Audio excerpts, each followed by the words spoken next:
J'avais décidé en ce début de septembre 2021 de passer une agréable journée de pêche sur les eaux du barrage de Sainte-Croix. Les dieux de la pêche ne m'ont pas accompagné ce jour-là. Seulement quelques jeunes brochets sont venus mordre à ma traîne. Je décidai alors d'utiliser mon caméscope différemment. J'avais remarqué des situations insolites, pourquoi ne pas les filmer? J'allais commencer par immortaliser cet étrange animal. Une tête de canard? Non, simplement un caprice de la nature. D'ailleurs, cette vieille souche disparaît lorsque le barrage est plein.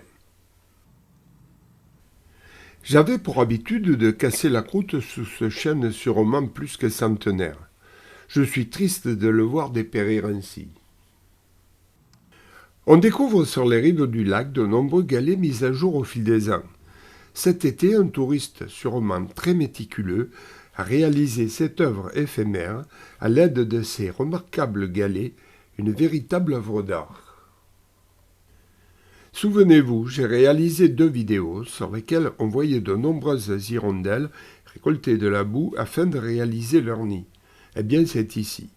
Aujourd'hui, le niveau du lac a baissé, la zone est à sec. Ces sols immergés, une grande partie de l'année, se transforment en mangroves. De nombreux poissons viennent y frayer au printemps. Au loin apparaît maintenant le village qui a donné son nom au barrage. Il s'agit de la commune de Sainte-Croix.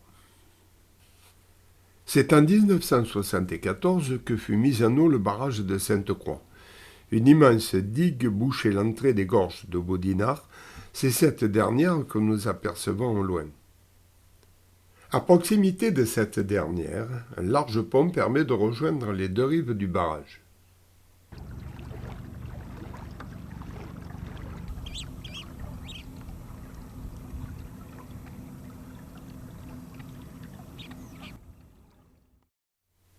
Ici, plus de galets, mais de grandes dalles de pierre.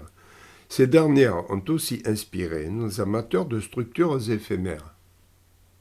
Image que l'on n'aimerait jamais voir, sûrement résultat d'une imprudence liée à l'inconscience.